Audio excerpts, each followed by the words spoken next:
Diyos nagsasabi na siya ay darating upang tayo'y kunin at sa langit makarating. Mawawala ng hirap, lungkot ay mapapawi. Ang aking panalangin, tayong lahat ay makauwi.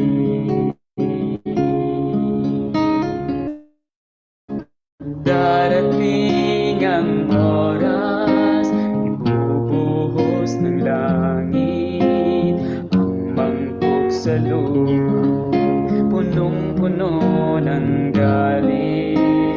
Titindi ang init ng araw na walang katulad. Lahat ng nasa hula ay pawang matutupad.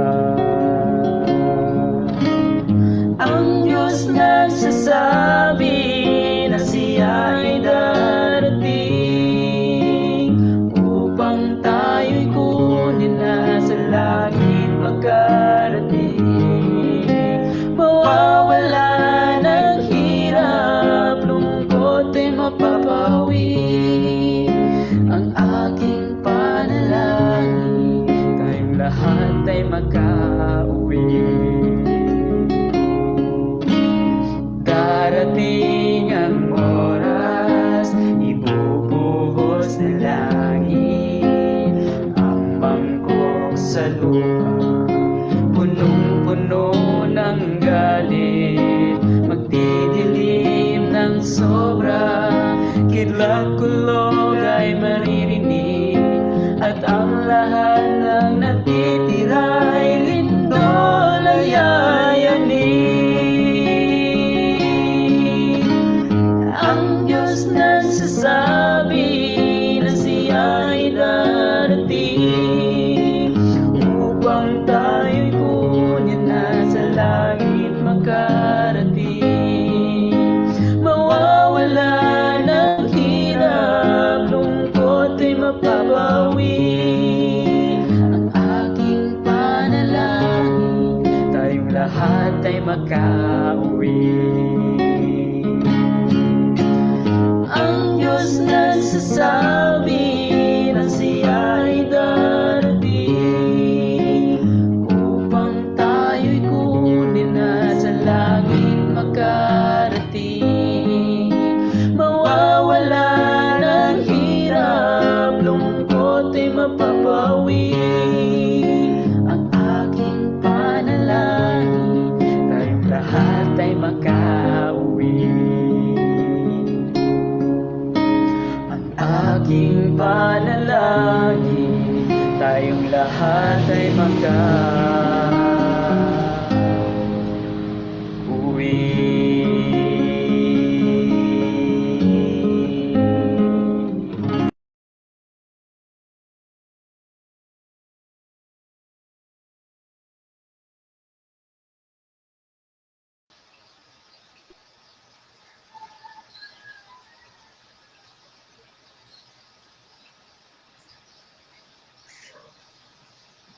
Isa pong mapagpalang umaga sa ating lahat, mga minamahal po naming mga kapatid at mga kaibigan, lalo tigit sa amin pong mga Facebook live viewers na talagang sa tuwing umaga po ay sumusubaybay. Welcome po sa ating morning devotional ngayong umaga, January 30. Good morning and happy Sabbath. Kasama po natin ngayon sa ating programa, of course, si Brother Joseph Pasamba. Good morning po. Yan, bumati kayo. Siya po ang mangunguna sa atin sa ating opening prayer. And of course, tayo masaya, tayo natutuwa na nakapiling muli natin si Brother Epi Villaruel na mas kilala po sa tawag na si Kuya Epi. Galing pa po yan sa Amerika at siya po ang lingkod ng Panginoon na mangunguna sa pagbabahagi po ng ating devotional. Welcome po, Kuya Epi Villaruel. Ayan. So tayo po yung magpapatuloy at na pong hilingan si Brother Joseph sa pangunguna sa kanyang opening prayer. Tayo po'y manalangin. Ama naming Diyos na makapangyarihan sa lahat, kami po ay nagpapasalamat at nagpupuri sa inyo ngayong umaga sapagkat nagkaloban nyo kami ng bagong buhay, bagong kalakasan, at bagong pag-asa at bagong pangako na pagpatuloy nyo kaming iingatan sa maghapon. At sa aming pag-aaral, kayo ang siyang manahan sa amin, kayo ang maibulgar namin, at kayo ang siyang maitaas namin. Ang pag-ibig nyo ang siyang manguna sa amin. Higit sa lahat, ang magdadala ng inyong mga salita, si Kuya Epi, na kung saan ay gagamitin niyo siya, Panginoon. Unawaan namin ang aming pag-aaralan ngayon. Salamat, Panginoon, sa inyong pag-ibig at patawarin kami sa aming mga pagkukulang, sa aming mga kamali. Sa pangalan ng Panginoong Hesus. Amen. Amen.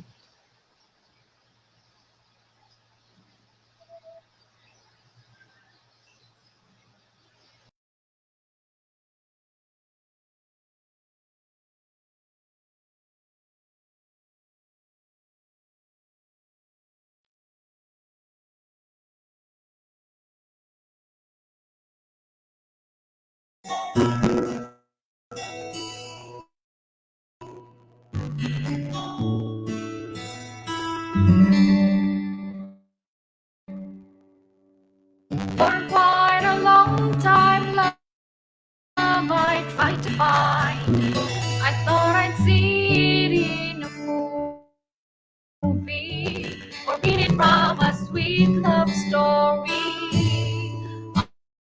Often I heard love's mentioned in a song. It was just a hymn of love so blue. Love wasn't there, not even a clue. Only Jesus showed me what's true love. He gave his life on that shameful cross. After all I did to hurt him, his love is never fading.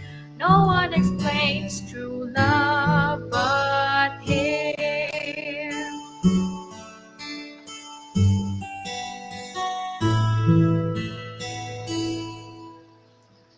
When I got to know him, love was all I found. By his wounds I sensed love's glory. Through his eyes I saw his endless mercy. Love did forgive, though not even one deserves. He was nailed and hurt for all I did. Love was all there, Calvary proved it's true. Only Jesus showed me what's true love. He gave his life on that shameful cross. After all I did to hurt him, his love is never fading. No one explains true love but him.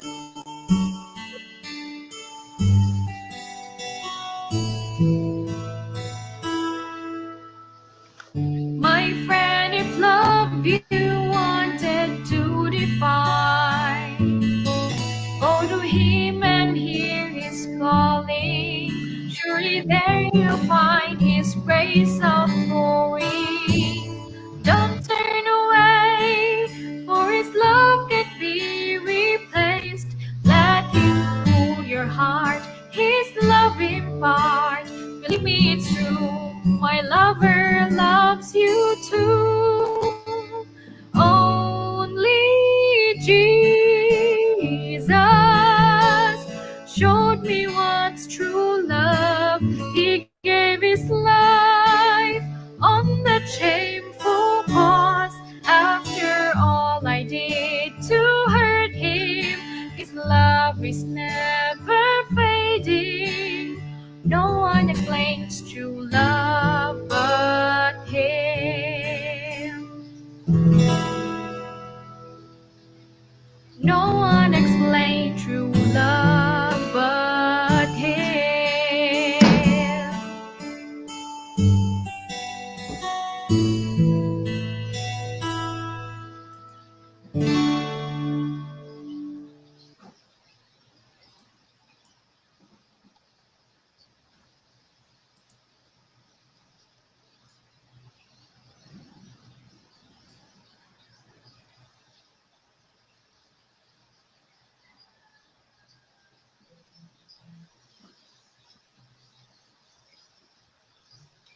Nakamute po. Kaya pinakamute po kayo.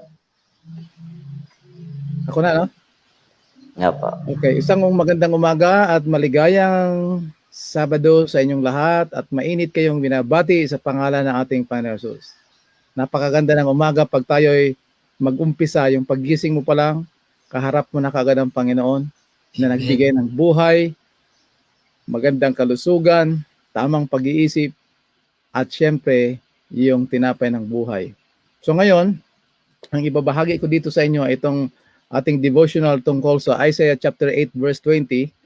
At ibibigay ko to sa share screen at bibilisan ko kasi meron lang tayong 15 and 20 minutes na devotional para mas maganda maunawa natin. So, i-share ko ito mga kapatid. Share screen. Naku, hindi yata to.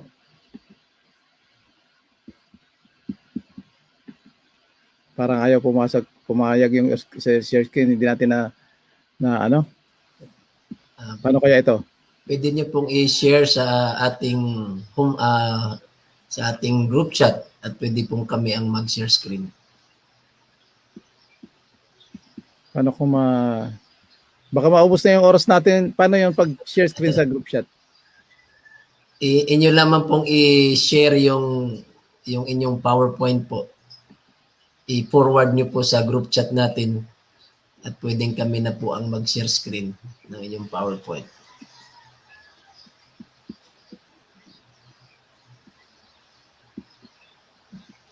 Share screen. Opo. I-click nyo lang po yung share screen sa baba. May lalabas po dyan na maliit na box. Share screen? Easiest Opo. two monitors or screen works? I-click nyo lang po yun. May lalabas pong entire screen, application. Share screen easier, share screen work the best. Opo, i-click nyo lang po yun. I-okay nyo lang po yan. Share screen. Share.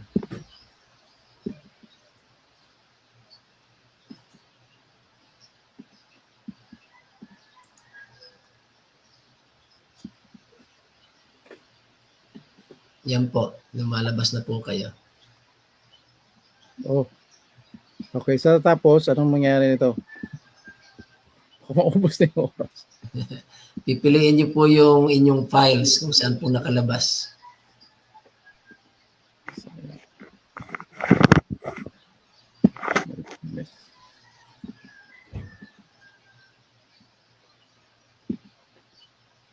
Yeah, ayan na. Paano ito i-out na lang siguro muna kasi masasayang yung oras eh. Opo, i-out nyo na lang po. Oo. Ganito na lang yun mga kapatid. Paano yung i-out? Paano naka-out ito? Paki-out na lang, Jesus, kung alam mo dyan. May control ka ba dyan? Opo, okay na po. Out na po. Chapter 8, verse 20, no? To the law and to the testimony. Dito sa Luke, pagkatapos ng ating Panginoon ay nabuhay na maguli. Luke chapter 24, verse 25 to 27. Hindi siya nakilala ng mga disciples. Ito yung sabi niya. You fools, slow of heart to believe all that the prophets have saying. Ought not Christ to have suffered these things and to enter into his glory? Sa 27 mga kapatid, Luke 24 verse 27. And beginning at Moses and the prophets, he expounded unto them in all the scriptures the things concerning himself. Tayo po ay manalangin mga kapatid. Ang manayang banal sa aming pagkain ng tinapay ng buhay ay muli naming kinikilala ang presensya ng banal na Espiritu na siyang manguna at magbukas ng aming mga pag-uunawa upang ang katotohanan ng kautusan at ng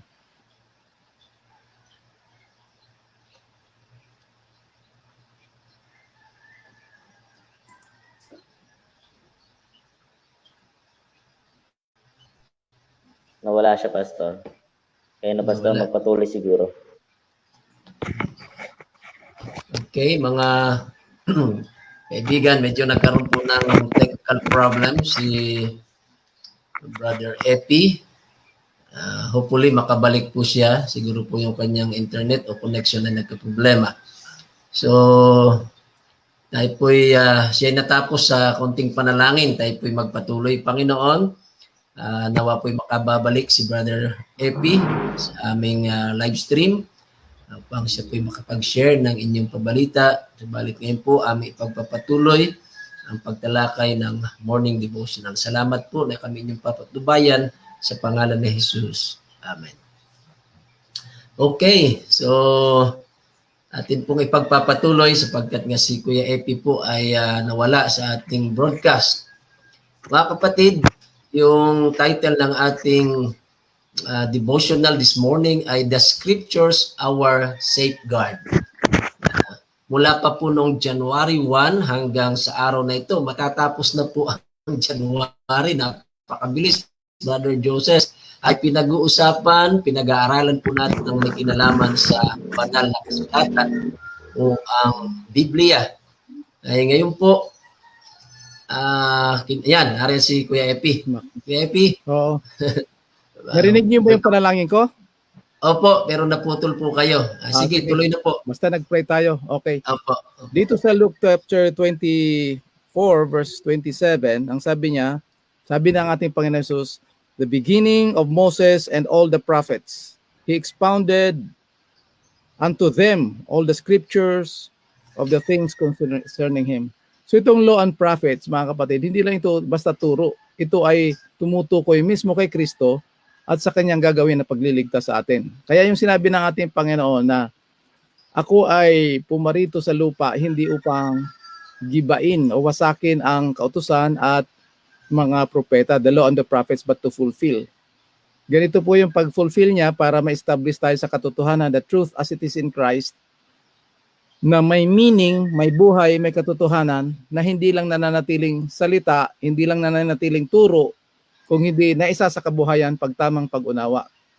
Pag binuksan natin yung Ephesians chapter 2, verses 5 and 6, maganda pag may picture, pero dahil wala tayong picture, PowerPoint, medyo mahirap ang pagkalagay. Medyo may tinatawag na generation gap, yung gumagamit ng computer at yung nagsasalita.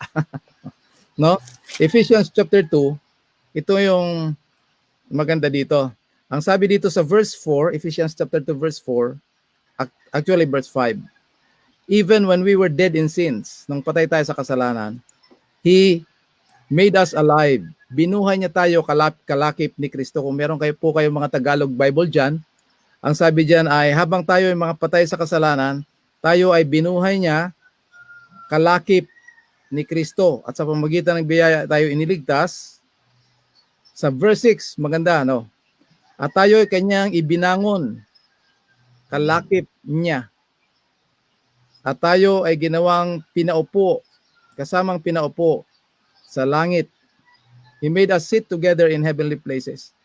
So dito sa dalawang verse na ito, mga kapatid, dito binibigkas ni Pablo, itong writings niya sa Ephesians ay mga, pag mabasa natin yung sulat ni Pablo maliban sa Romans, sa Corinth, sa lahat ng churches, papunta ng personal, puro na yan review sa kanyang itinuro na i-preach na gospel. So dito, sabi niya, habang tayo patay sa kasalanan, binuhay niya tayo kalakip ni Kristo. So, ang katotohanan ng law and testimony na tinupad ni Kristo, ganito yon. Dahil sa kasalanan, yung kautusan ay spiritual, humihingi ng katwiran sa atin. Yan ang righteousness of the law. Pero hindi na kayang gawin ng laman dahil nga tayo nahulog sa kasalanan. Pinahina na tayo ng laman, hindi na compatible yung sinful nature natin sa spiritual law of God. So pag humingi siya, hindi natin kayang gawin. He is asking from us perfect righteousness. Hindi natin kayang gawin. So bibigay niya ngayon yung justice. Ang kautusan ng Panginoon, mga kapatid, sa Psalm 97 verse 2, ang sabi diyan, clouds and thick darkness surround him, Righteousness and justice are the foundation of thy throne. Yan ang Psalm 97 verse 2. Yung Psalm 89 verse 14, ganun din. Psalm 89 verse 14. Righteousness and justice are the foundation of thy throne. Loving kindness and truth go before you. So humihingi yung kautusan. Ngayon, pag hindi natin nasunod yung perfect righteousness na requirement ng law, haharapin natin yung negative demand ng law. The soul that sinneth, it shall die. Ay dahil tayo na damage lahat ng kasalanan, mamamatay talaga tayo. So, purihin ng Panginoon, talagang nangyari yon, hindi kaya ng laman. Ang ginawa ng Panginoon, pinadala niya ang kanyang bugtong na anak in the likeness of sinful flesh. So, doon sa pagkatao ni Kristo, natutuparin niya yung kautusan at patotoo yung mga prophet. God sent forth His Son, yung qualifying word ng kanyang humanity, made of a woman, made under the law. He was made flesh. He was made sin who knew no sin, made like unto His brethren. Yan ang qualifying word sa humanity ni Jesus Christ para hindi na tayo magdebate kung si Kristo ay Diyos o si Kristo ay tao. He is God by His native right, and He is man of what He was made for our redemption. Para tuparin niya yung kautusan at mga propeta ng hula para sa ating kaligtasan. Ngayon, nung nabuhay si Kristo, it did not save us. It qualified Him to be our second representative. He became the second Adam. Ngayon, by His perfect life, He met the righteous demand of the law. He never sinned even by a thought. Yun ang righteousness of the law. Tinupad niya. Hindi yung I come to destroy but to fulfill na nagsimba. Lahat tama yon. Pero ito yung ibig sabihin ng He did not come to destroy but to fulfill. Tinupad niya, He met the positive demand of the law. Perfect righteousness. So hindi siya nagkasala. Pero bakit Brother Epi namatay si Jesus para sa ating kasalanan? Kasi perfect as He was, yung katawan na kanyang pagkatao is the sinful, fallen humanity, kinuha niya kay Adam na nangangailangan ng kaligtasan. So kailangan mamatay yun doon sa cross kasi yung kasalanan ay namumuhay sa laman. Basahin natin sa Romans chapter 8 verse 3. For what the law could not do that is weak through the flesh, God sent forth His Son in the likeness of sinful flesh. And on account of sin, anong ginawa ng Diyos? He condemned sin and the flesh. Napakaganda niyan mga kapatid. So ang ibig sabihin niyan, lahat ng nangyari kay Kristo, involved at implicated tayo doon. Yung birth ni Jesus Christ, yun ang foundation ng ating born again experience. Hindi lang tayo basta nakarinig ng gospel, na convert, ayun na. May foundation yun. 1 Corinthians 3:11, everything that we have in this world in our Christian experience is always based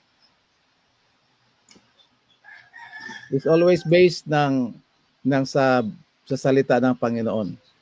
Jesus is the historical rock.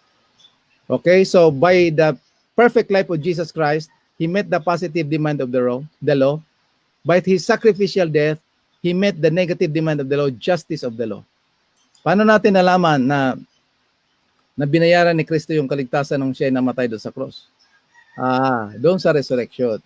Pag bumili tayo ng kahit anong bagay sa mga malalaking mga tindahan, ang huling ibibigay sa atin pagkatapos bumili ay resibo.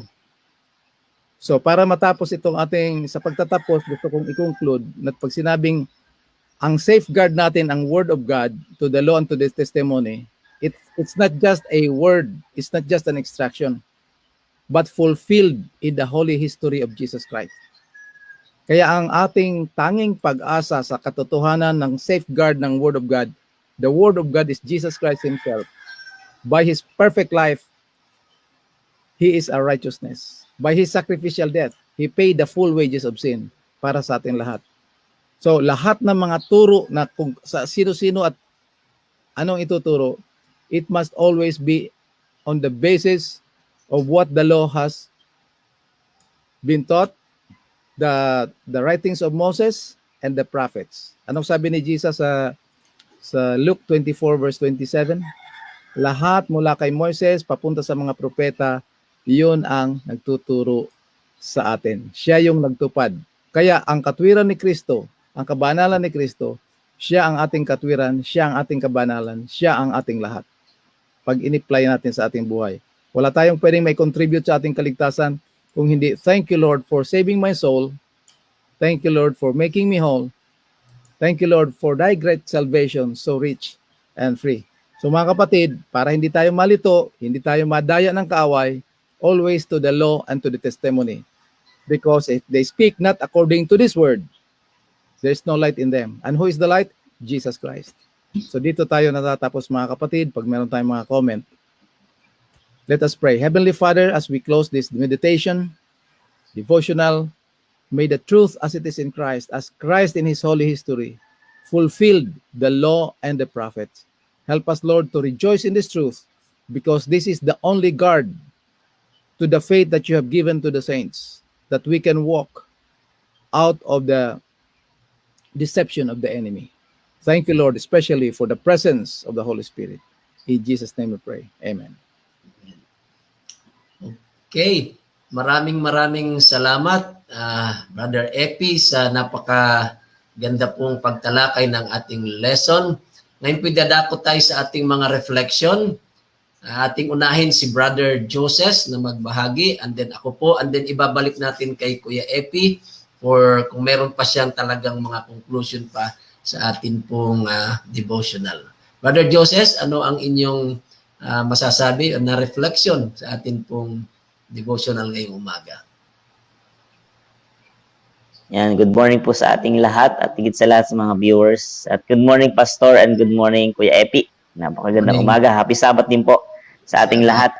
At sa ating pinag-aralan ngayon, tinuturo ng ating Panginoon yung pagdirekta, paglapit sa salita niya. Pagdirekta, na pag kayo ay may pupuntahan, pag kayo may gagawin, gusto nyo agad makarating. Yan, wala nang kahit lalo pag nakita nyo sa ospital, pag may emergency, direkta na agad sila napunta doon sa kasi gusto nilang mabuhay yung kailang mga minamahal. Sa doktor agad, wala nang chismis-chismis, emergency na. Sa kapupunta mo, makikipag-usap ka pa sa kapitbahay, may dala kang malapit nang mamatay. Ngayon, gusto ko lang po makita natin dito na ang gusto ng Panginoon, yung buhay natin, parang ganun eh. Yung kung tayo naghihingalo, o tayo nanghihingalo sa ating pananampalataya at nawawalan tayo ng nababawas o kumbaga nararamdaman natin yung pag-ibig natin ay hindi na natin nasasapatan sa ating mga mahal sa buhay, ay dumirekta na agad tayo sa ating Panginoon. At higit sa lahat, yung Biblia ang tinutukoy dito na isang panangga natin sa anumang problema dumadating sa ating buhay. Yan. Impossible for us with the Bible, with our reach to be honor God by erroneous opinion. Yeah. Many claim that it matter not what believes if the life is only right, but the life is molded by faith. Yan. Ang humuhubog sa ating pananampalataya ay yung Biblia. Lagi niyo pong tatandaan mga kaibigan, mga kapatid, ang humuhubog sa atin yung Biblia upang makilala ang ating Panginoon ng mas malalim. Yan. Dumirekta tayo sa Biblia sapagkat ito ang magtuturo sa atin nang hindi niya tayo tuturuan ng kung ano-anong mga kalokohan. Ituturo niya sa atin kung paano makilala si Kristo. At pag nakilala natin si Kristo, sasabihin ko sa inyo mga kapatid, ay magkakameron ka ng kapayapaan. At yung bunga ng Espiritu sa Galatia, makikita natin yon at magagawa natin yon sa ating buhay. Okay, thank you very much, Brother Joseph. Ako naman po ay, ibinanggit ko na yung scriptures, lagi na po natin pinag-aaralan yan. Yung pong word na safeguard. Pag narinig ko po yung safeguard, ay ang aking nasa isip ay yung sabon. Hindi man natin pinopromote yung brand, pero yung sabon na yon ay talagang ang promotion ay talagang pinoprotektahan tayo sa maraming mga viruses. Lalo na po ngayon na talagang ang pandemic, ang COVID-19 ay talaga pong lalong dumarami, lalo yata dyan sa US at sa ibang bansa. Kaya kailangan pong sabi maghugas ng kamay at lagi talagang mag-alcohol. Kasi safeguard ito para huwag tayong mahawa. Lalo dyan sa Amerika, Kuya Epi, ang balita ko dyan, dumarami ang mga kaso. Ang daming na-hospital. Dito sa Pilipinas ay meron din po, nagpapatuloy din ang infection ng COVID. So, ipinalalagay ko po sa reflection na yung safeguard na yon hindi ito yung sabon, kundi ito yung Bible. Ito yung scripture. Ano po? Sapagkat tayo po ay prone na mahawa sa pagkakasala, marami pong tukso si Satanas, nilalayo tayo. Kaya ang sabi po, ang bayan ng Diyos ay talagang ginagabayan tayo at inaakay tayo sa kanyang mga salita kasi ito lamang po, ito yung bantay nga o safeguard natin laban po sa marami po kasi ngayon na nagtuturo ng mga maling aral at talagang may mga kapangyarihan po ng kadiliman na pag hindi po tayo mga kapatid grounded sa salita ng Diyos ay talagang tayo po ay maliligaw at maaring maniwala tayo sa hindi po mga katotohanan. Kaya yun nga, binanggit na po ng ating speaker na pag meron pong kahit anong husay mo na mangangaral, magpaliwanag ng Biblia, ang kailangan po'y makita sa kanyang buhay ang kanyang pinangangaral. At doon po natin makikita sapagkat yung pong iyong pinangangaral at ang iyong buhay ay dapat po magkaugnay. Kaya mga kapatid, kung sa atin lamang sarili na ating iingatan ng ating pananampalataya, mabibigo po tayo sapagkat tayo rin po ay may mga kahinaan. Ang tanging kalakasan natin ay ang Panginoon, ang kanyang banal na Espiritu, at ganun din po ang kanyang banal na kasulatan. Okay? Ibabalik po natin kay Brother Epi. Meron ka pa pong mga talagang kumbaga ipako mo na. Yun ang you nailed it para po lalong i-close natin yung devotional. Okay. Sa huling bahagi ng aking reflection dito sa ating pinag-aaralan. Kausap ni Kristo yung mga Hudyo sa John chapter 5 verses 38, 39 and 40. Sabi niya, sinasaliksik niya yung ang kasulatan kasi dito iniisip niyo na merong buhay na walang hanggan. Pero yung sinasaliksik nyo, yan mismo ang nagtuturo sa akin. Ang gusto kong i-point dito at sinasabi ni Pastor na talaga ipako na natin. Yung safeguard natin, hindi yung letters, hindi yung wordings ng Bible, Yes. kung hindi yung actual living person ni Jesus Christ, the Holy Spirit, sabi niya dito sa 40, walang eternal life dyan sa wordings. Kung hindi yung tinuturo niya mismo, ang tinuturo ng Scripture, yung person ni Jesus Christ. Amen. His divinity and His humanity as our representative. So pag mag-aral tayo ng Bible, wag nating saliksikin kung ano, yung kagaya ng example, no? Sa ating mga discussion, pag-aralan natin, halimbawa, pag-aralan natin yung Holy Spirit. Ang hirap ng mga kapatid kasi ang tinuturo ng Bible, the Holy Spirit is our teacher. He will guide us into all the truth to Jesus Christ. Paano tayo magtuturo ng Holy Spirit? Ay siya ang teacher. So magkaroon tayo ng paradigm shift sa reality ng personality ng actual living person ng Diyos through the Holy Spirit. Kaysa doon lang sa mga letters. Yun ang nangyari sa mga Hudyo noon eh. They were hammering the letters. But pasalamat ako sa Panginoon sa ating devotional kay Ellen White ngayon. Magiging safeguard ito pag nandito yung reality, yung actual living God in our hearts, in our minds, na tinuturo sa atin ng Bible, si Kristo mismo. So Jesus is the only way, the truth, Amen. the life. God bless, brothers and sisters. Amen. Ang ganda po. Talagang ipinako po. Talagang tinumbok na po ni Kuya Epi. At alam ko po na nakinabang lahat ng ating mga viewers ngayon. Brother Joseph, Brother Epi, dadako tayo sa mga pagbati. Marahil po hindi na namin kayo maisa-isa na babatiin po na kagaya ng ginagawa natin kasi ngayon po ay Sabado. At kami po may paglilingkod. Ako ngayong umaga ay sa Santa Lucia SDA Church. Ano po? Doon ako dadalo. Si Brother Joseph maaring sa Batangas. At Kuya Epi naman po, of course, sa America. So batiin lang po natin. Ayan. Yung general na po, nakikita sa screen. Yan po. At maaring mag-focus na lamang po kami sa talagang mga reflection. Ano po? So nakikita naman po sa screen yung ating mga viewers na yan. Po. At kayo po, baka po may nanonood sa atin, 43, kanina umabot ng 48 halos na viewers natin. So hindi na po namin maisa-isa. Papakita na lang po namin sa screen. At pag may reflection at prayer request, yan, yun po ang amin muna. And then, maaring bukas, babalik tayo sapagkat pwede nating batiin ng lahat dahil wala naman po tayong worship na kagaya po ngayong araw ng Sabat.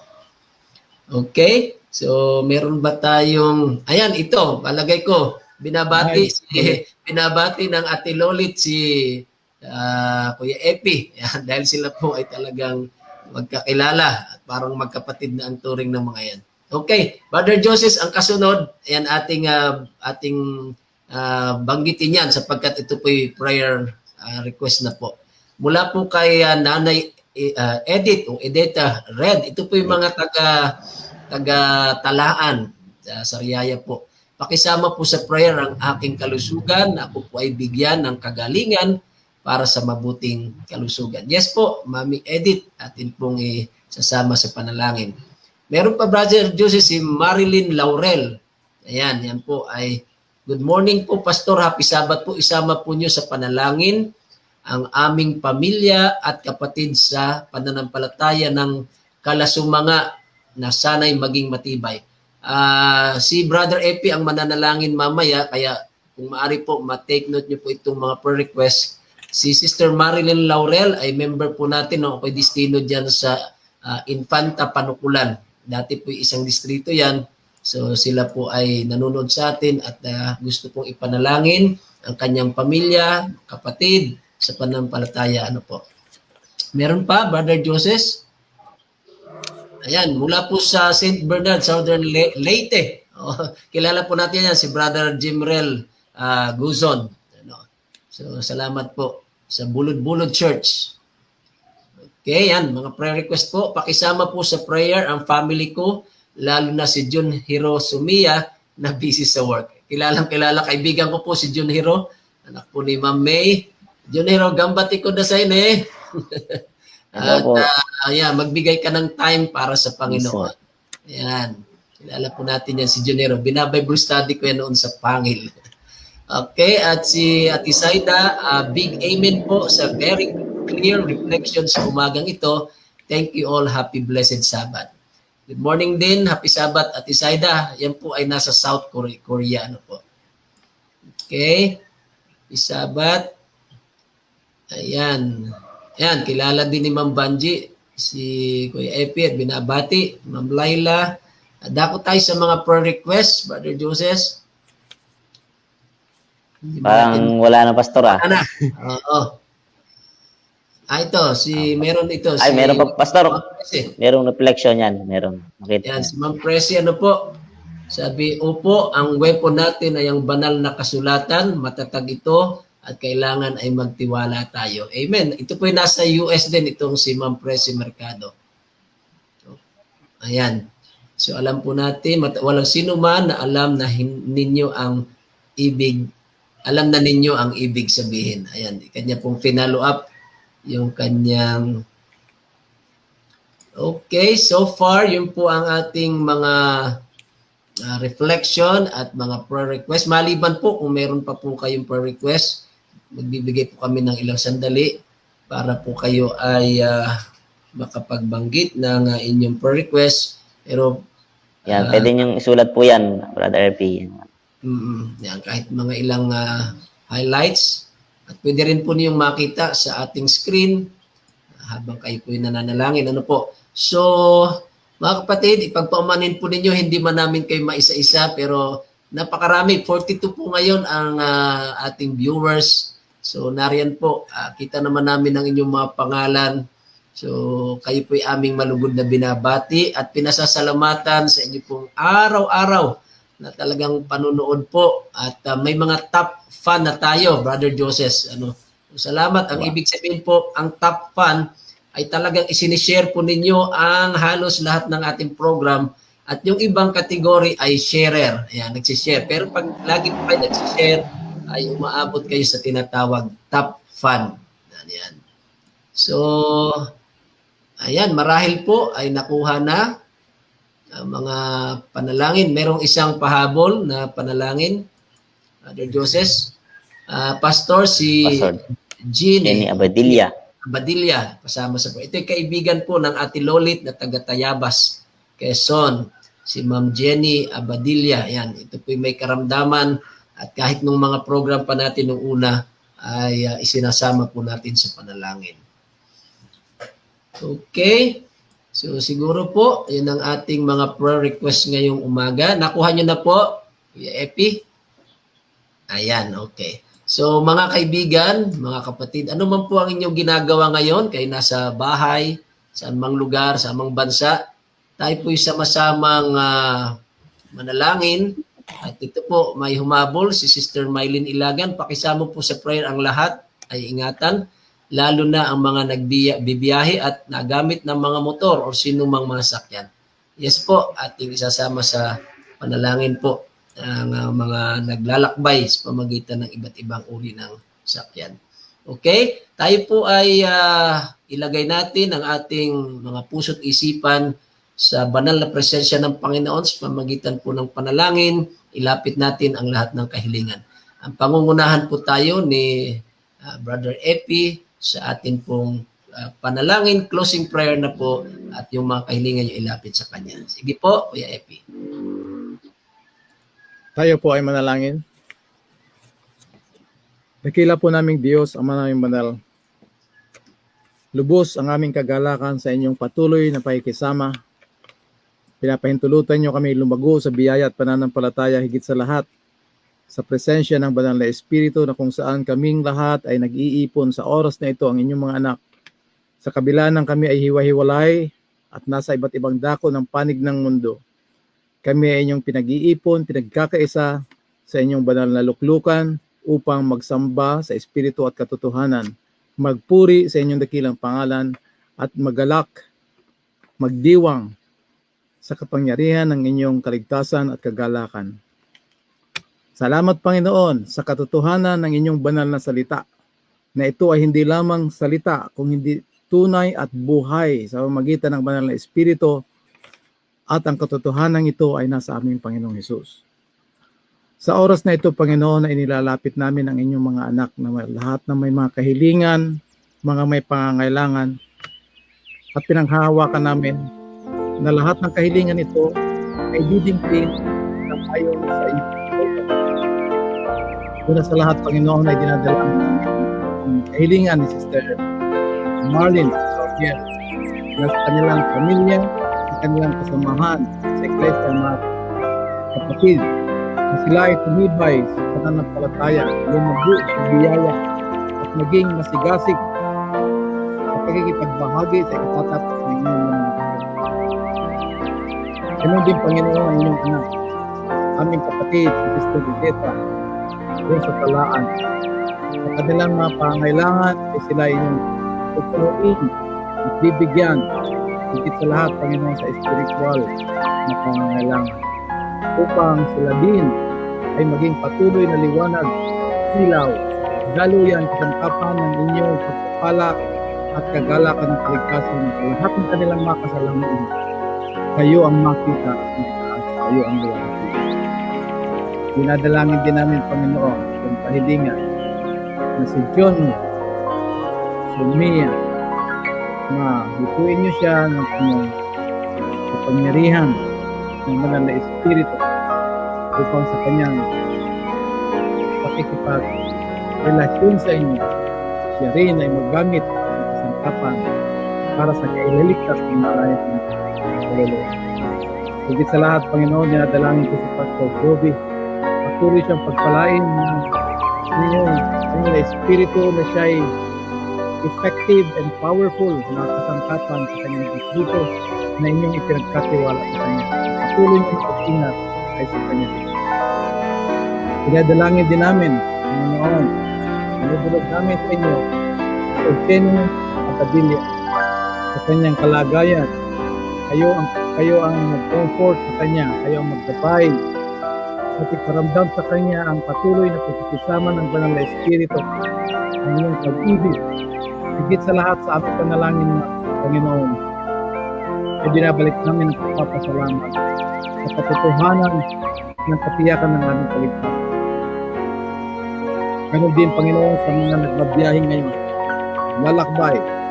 Ang inyong patuloy na pagkikingat ay kasama ang sa kanila upang sila ay makarating sa kanilang patutunguhan ng malayo sa anumang sakuna at pahamakan at makarating ng mapayapa at maluwalhati. Sa aking mga kapatid dyan sa lutukan at ganoon din sa mga iba't ibang dako, Panginoon. Pagpalain sila at tulungan kami naming maranatan sa araw na yun ang pagkalakan at kahingahan na nasa aming Panginoon sa loob. Pinadalain ko rin ng inyong lingkod, si Brother Joseph, na sa kanyang pagiging masigasig na inyong pinagkaloob sa kanya ay patuloy pagpalain, sa tulong pangalan ay patuloy na pagpalain. Sa lahat ng mga nakikinig at nagsusubaybay, isang puso, isang layunin, isang hangarin, isang pag-iisip, ang lahat ng papuri at pagpapasalamat ay binabalik namin sa inyo. Salamat, Panginoon, sa katiyakan ng aming kaligtasan, sa pagpatawad ang aming kasalanan, sa pangyarihan ng inyong kayang salita, sa katotohanan na kami ay patuloy pinapalagok sa biyaya sa Panginoon ng Panginoon, upang kami ay patuloy na tumibay at makapaghanda sa inyong nalalapit na pagdating. Mga sa buhay, mga kapatid sa pananampalataya at marami, Panginoon. Salamat, Panginoon, sa pagdinig sa aming panalangin. Puri, kagalakan, pangyarihan ay binabalik namin sa inyo. Itong lahat ay aming nihiling, tinanggap at pinapasalamatan sa matamis at makapangyarihang pangalan ng aming Panginoon Jesus. Amen.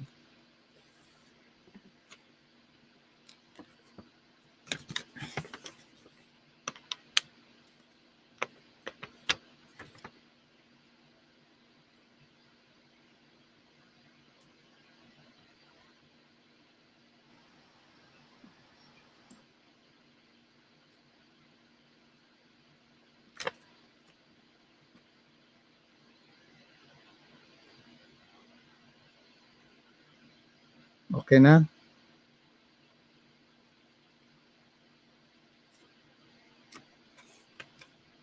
Sa masigla pong pangunguna sa atin pong morning devotional ngayong umaga at siya po ay regular nating speaker every Saturday, kaya inaasahan po natin na sa darating pong Sabado makakasama po muli natin siya at meron din po siya mga program, online program, ano po, inyo rin pong panoorin siya sa ibang mga araw, ano, sa ibang mga schedule. At napakaganda po, siya po'y patuloy din na naglilingkod bagaman nasa ibang bansa. Salamat din kay Brother Joseph na lagi nating nakakasama. At sa lahat ng atin pong mga viewers, thank you very much po. Happy Sabbath sa inyong lahat. Maliban po kung may mga pagbati pa at parting words ang ating mga kasama. Kuya Epi, meron kayo pong mga gustong batiin at pasalamatan bago po tayo magpaalam sa ere. Sige, aking binabati ang aking mga sister-in-law dyan sa Mindoro, si Sister Jocelyn, nakasama natin ngayon. Luces Pimentel, sinare niya doon sa family. Ganon din kila Nolen. Salamat sa inyo. Happy regards dyan sa lutukan sa aking mga minamahal na family dyan. Family in the Spirit, the family of God. At of course sa inyong lahat, kung saan man kayo, saan ito abutin ng tinig ko, pinapaabot namin sa pangalan ng ministering ito, sa pangunguna ni Pastor Joby, at kasama natin si Brother Joseph, the future pastor. Kayong lahat ay binabati natin sa matamis at makapangyarihang pangalan ng ating Panginoon Jesus. Happy Sabbath sa inyong lahat. Happy Sabbath, Brother Joseph. Happy Sabbath po sa ating lahat. Ayan, okay. Happy Sabbath po. Pagpalain tayo ng Panginoon hanggang sa muli. Ito kami po yung pansamantalang nagpapaalam. God bless us all po.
I got